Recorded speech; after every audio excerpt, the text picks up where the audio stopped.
was part of our legacy from Bobby Van Dusen. He left us a CD of some of his playing. Our words of meditation this morning are from Lydia Child, who is one of the ladies that will be discussed later. And she said, "You find yourself refreshed in the presence of cheerful people. Why not make an honest effort to confer that pleasure on others? Half the battle is gained if you never allow yourself to say anything gloomy." And we'll meditate on that for a minute of silence, and then I'll ring the gong.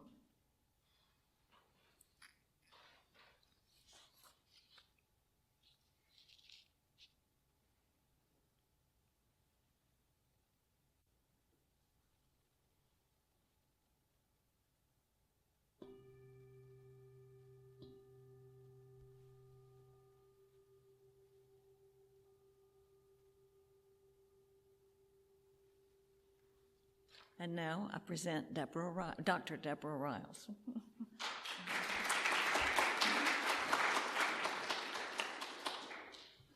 Good morning. Walk away without my notes. Might be helpful.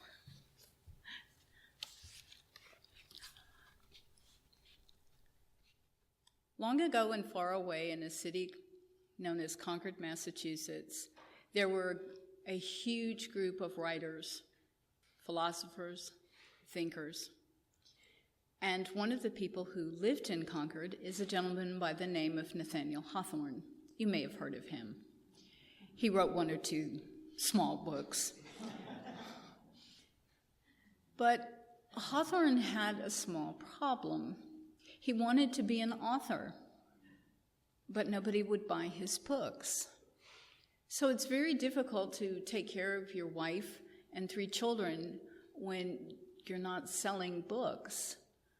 And so in 1854, when Franklin Pierce became the 14th president of the United States, he gave Nathaniel Hawthorne the ambassadorship to England to help his dear friend financially.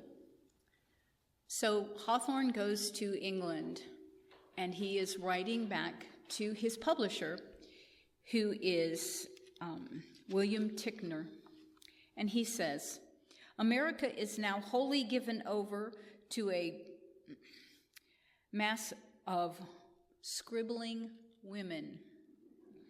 And I should have no choice of success while the public taste is occupied with their trade, and should be ashamed of myself if I did succeed. What the mystery of these innumerable editions of the Lamplighter and other books, neither better nor worse. Worse they could not be, and better they need not be, when they sell by the 100,000s. To put this in perspective, between the years 1850 and 1857, the publication dates that we're talking about with The Scarlet Letter, Hawthorne sold an amazing 4,500 copies. I'm going to let that sink in. That's over 7 years. In 3 months, Susan Warner sold 450,000 copies. How many of you have ever heard of Susan Warner? How many of you have ever heard of Nathaniel Hawthorne? I thought so. Hawthorne got his revenge on his scribbling women. So I have for you a picture of the first this is the first Unitarian church in Concord, Massachusetts. And I have the quote from Ralph Waldo Emerson that says, "The happiest man in the world is one who learns from nature the lesson of worship." And I thought it would be a nice way to begin talking about Hawthorne's scribbling women. This is Susan Warner. She doesn't look like much, does she? But she is responsible for the first bestseller in the United States. She sold over 1 million copies. Now, let's put that into perspective. In the United States at this time, there are only 26 million people.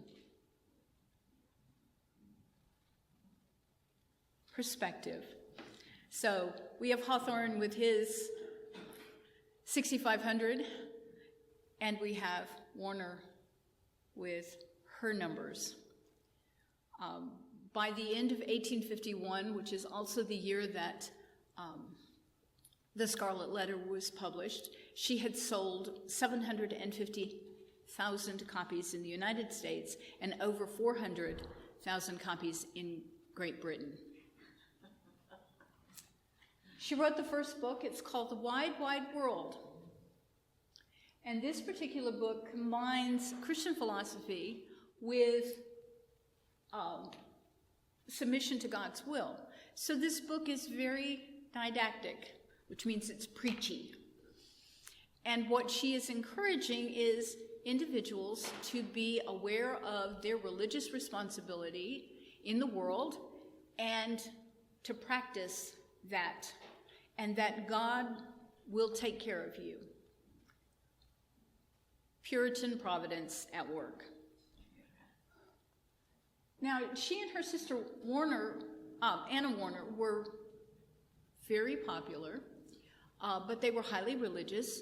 They changed religions several times until they ended up in the Methodist Church, which they promoted very much.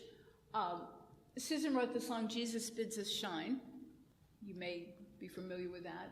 And her sister Anna wrote a song I'm sure you've heard, Jesus Loves Me. Susan wanted a song that they could teach the children to sing that would show them about God and Jesus. And so her sister Anna wrote, Jesus Loves Me, at least the first verse. And this is Warner's very simple tombstone. In fact, it's difficult to read, but it just talks about that she is the author of The Wide, Wide World, and that she hoped everyone would live by the guiding principles that God is love. Not a bad sentiment. This is Lydia Marie Child. Anybody ever hear of Lydia Marie Child? You did. She spoke of Lydia, gave you a quote from Lydia. You've heard of her. You may not know her, but you've heard of her. So she wrote, Over the River and Through the Woods. You do know Lydia. You just don't know you know Lydia. She wrote the poem. She didn't write the music that it was set to, but she did write the poem. Her largest selling work, and she, in this particular work, went through 28 editions. And it is still available today. You can still buy the American Frugal Housewife. It's on Amazon. It's $19.95 if you really want. But it is exactly what it says. It's the Frugal Housewife. It was written for women who did not have servants. It was written to help new brides figure out, how do you set up your home? Where do you put things? And she was very exacting. You put things here, you put things here, you do this. At the bottom of the stairs, put a basket, so when you go upstairs, you can take things. When you come downstairs, you can bring it back down. Very, very helpful. Terms like that. She encouraged women to recycle tin cans. Canning was done with tin cans. All you had to do was buy the lid that went on it, and you could use it again. And she encouraged people who didn't have a whole lot of money that they could indeed grow a little garden in the backyard with enough vegetables that they could take care of their family during the lean times of winter. But she also sees the plight of women in the same way that Margaret Fuller did, and that is that women were less than slaves in their own home. In fact, Margaret Fuller says that slaves will be emancipated before women will. Yeah. In her book, Women in the 19th Century. Now, when I say that she saw the plight of women in the same way, she wrote supporting women. Much of what she wrote was to encourage women, to be helpful to women. Child is also the first person to write specifically for children. And her books were designed to help children overcome problems and issues in their life, much as we have people who write those same kind of books today. So in 1833, she published her book, An Appeal in Favor of That Class of Americans Called Africans. This is a seminal book because it started the abolitionist movement in New England. She was exacting in her detail. She did not cut any corners. She didn't make it pretty. She didn't gloss. She said, this is what is going on. This is how people who are Africans are being treated in the plantations. Don't drink rum. This is how people are being treated on the plantations in the South. Don't wear cotton. I mean, that specific. And it encouraged many people to begin the abolitionist movement, and particularly was a huge influence on William Lloyd Garrison, who published The Liberator shortly after he read her book. And so she becomes an important figure outside of literature and the scribbling that she wrote that Hawthorne didn't think was important, but this work was important. And many new housewives were very happy to have a book to help them. And this is what she says. While we bestow our earnest disapprobation on the system of slavery, let us not flatter ourselves that we are in reality any better than our brethren of the South. Thanks to our soul and climate and the early exertions of the Quakers, the form of slavery does not exist among us, but the very spirit of the hateful and mischievous thing is here in all its strength. The manner in which we use what power we have gives us ample reason to be grateful that the nature of our institutions does not entrust us with more. Our prejudice against colored people is even more inveterate than it is in the South. She didn't cut any. No mincing of words from Lydia. And by the way, this particular work sold 100,000 copies. 7,500, 100,000. Do you see why Hawthorne's a little peeved? She also supported work on Native Americans. Her novel Hobomok, which was published in 1824, was written in 6 weeks. It is valued for its realistic portrayal of early American life and for its then radical, positive portrayal of a Native American hero as a noble Indian who was in love with a white woman, and that interracial marriages not only worked, but they should be viewed as the norm and not something to be horrified about. She also encouraged interracial marriages between blacks and whites. That made her less popular, but people still bought her books.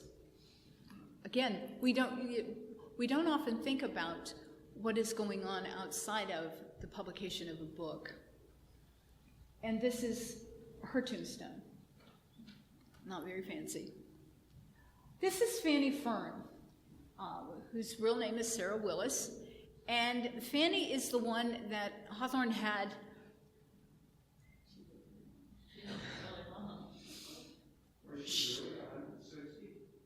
Oh, that's fire the typist.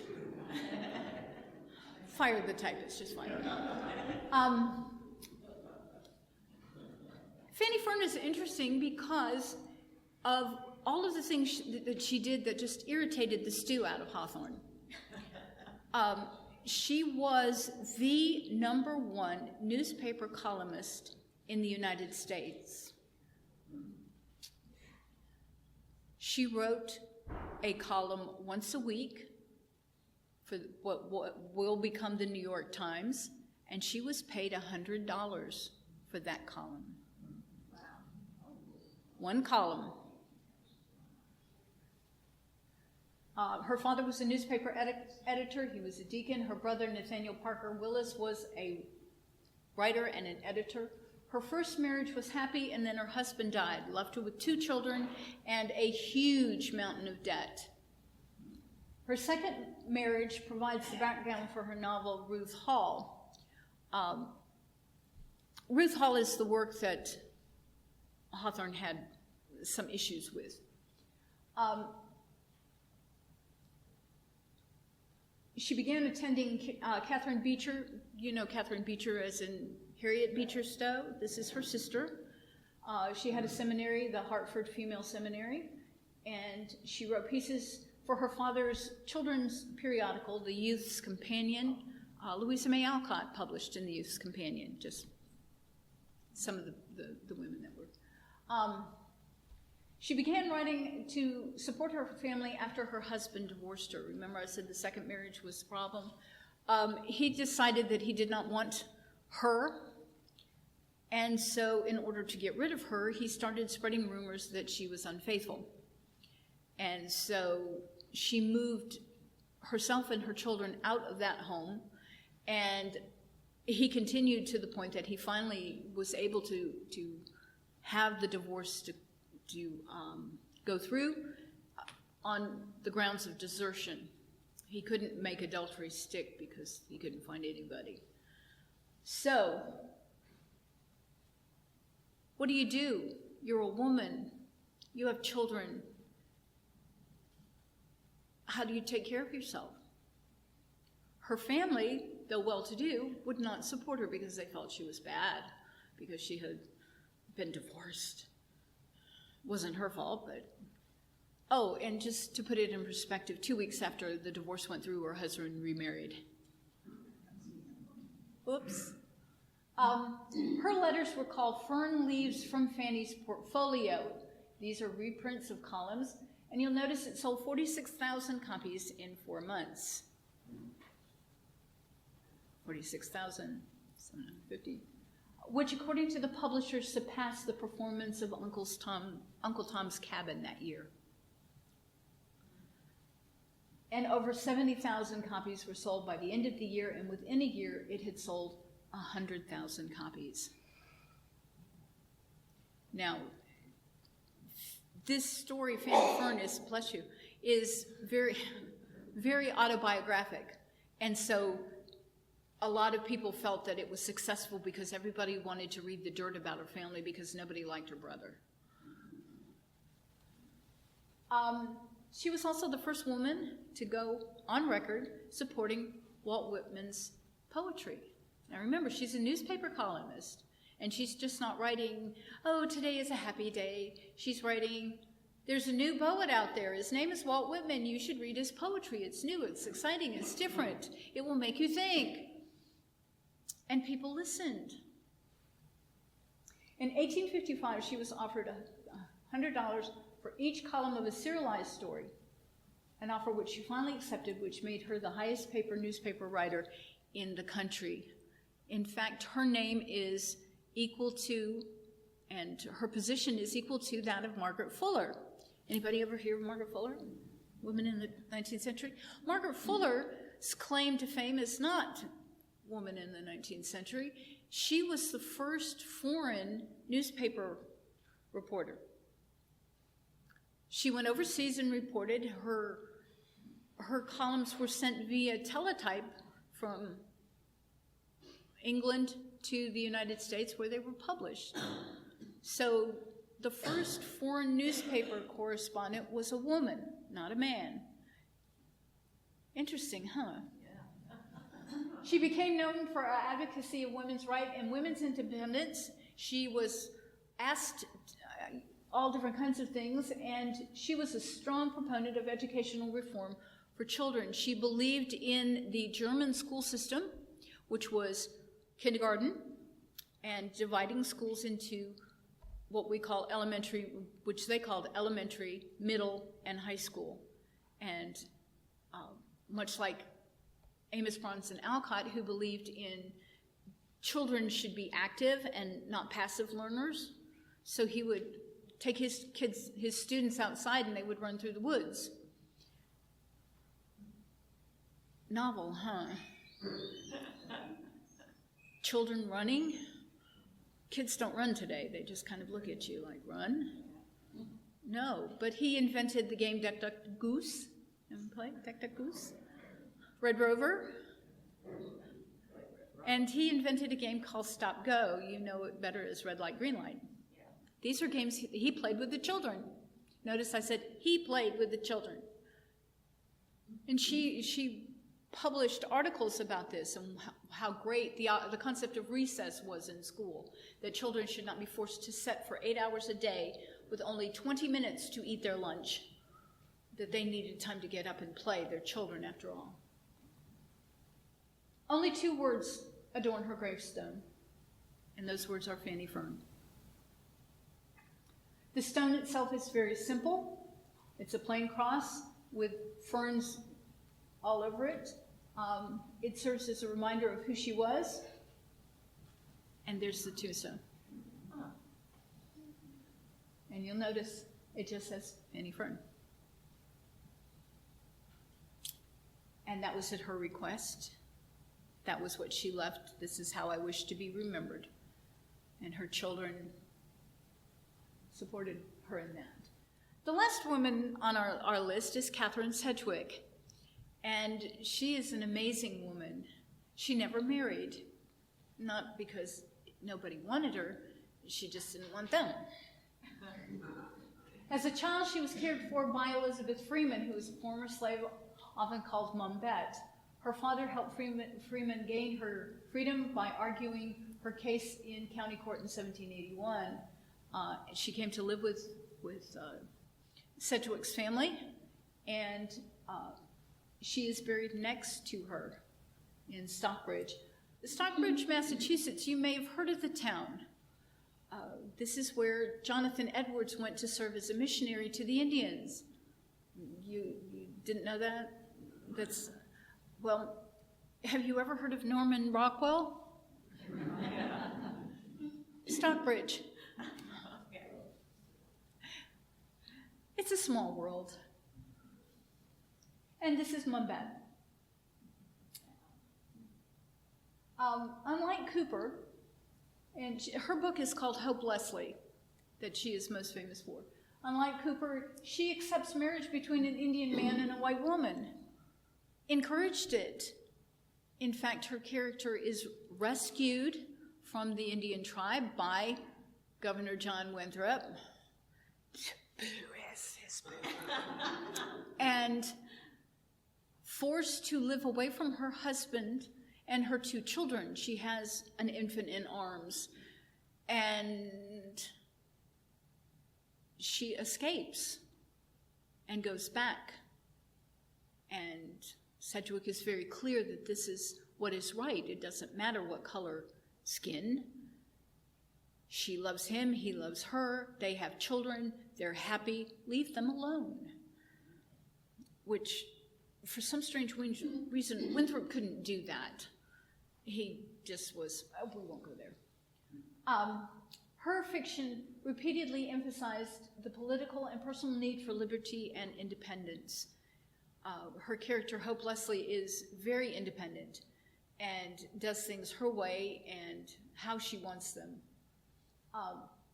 She frees Indian women from unjust imprisonment. Both Hope and her Indian double, who's Magawiska, question political authority. Magawiska saves Hope Leslie and her sister from being killed, but it costs her her arm in stopping the blow that would kill Hope Leslie. She loses her arm.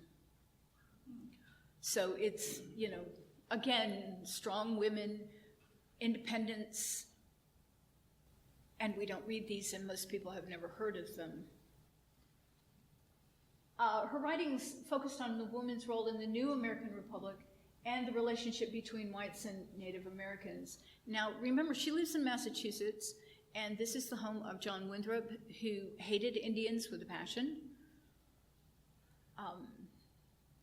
And if you're a Winthrop fan, I'm sorry. I'll pray for you. Winthrop, during the King Philip's War, when the King Philip's War was finished, rounded up all of the Indians that were from his tribe, the Penobscots, and sold them into slavery in the Caribbean. Men, women, and children as young as 2. If they were younger than 2, they were fostered into families so that they could be raised away from their Indian heritage and raised to know and fear God. It also revises notions of submissive womanhood by arguing that women must recognize their domestic spheres as empowering. And this is part of the concept of spheres, that men have a sphere and women have a sphere. The men's sphere is work to support the home, and the woman's sphere was home to support the husband. The spheres work together, but they're very distinct. Women don't go into business, men don't stay home. I always wondered what they would think if they saw how life was in our day. And this is Sedgwick's grave. These women are different. They're not what we think of when we think of women from the 1850s. We think of, I don't know, what do we think of? Most people could not name a woman who wrote in this time period,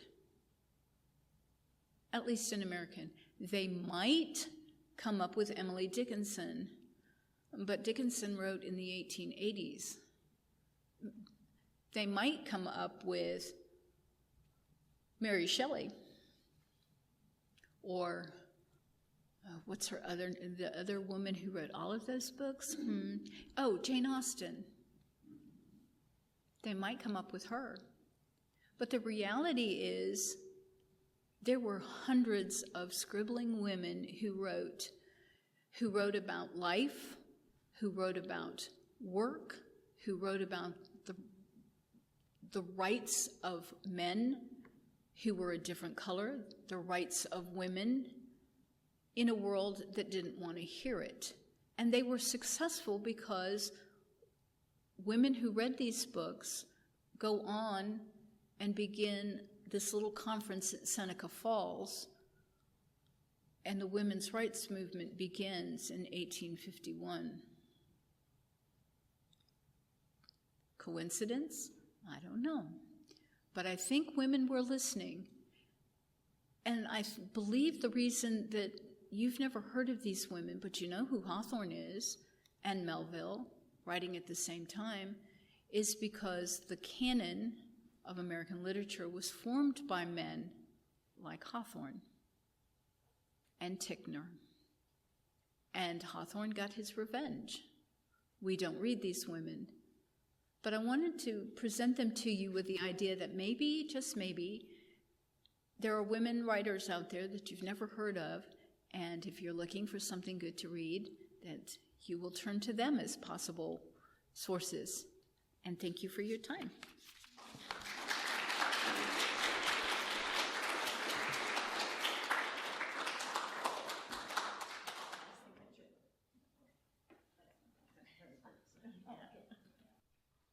Wow. It's an inspiration, but to both men and women, to see how much these women did. And it's sort of shaming that we don't know them better, you know? Well, anyway, this church is financially supported solely from contributions by our members and friends. If you would like your cash donation, which we're asking for now, or your check, if you want your cash to be recorded, please put it in an envelope provided with your name. And we will now gratefully receive an offering for the support of this church here and beyond our walls.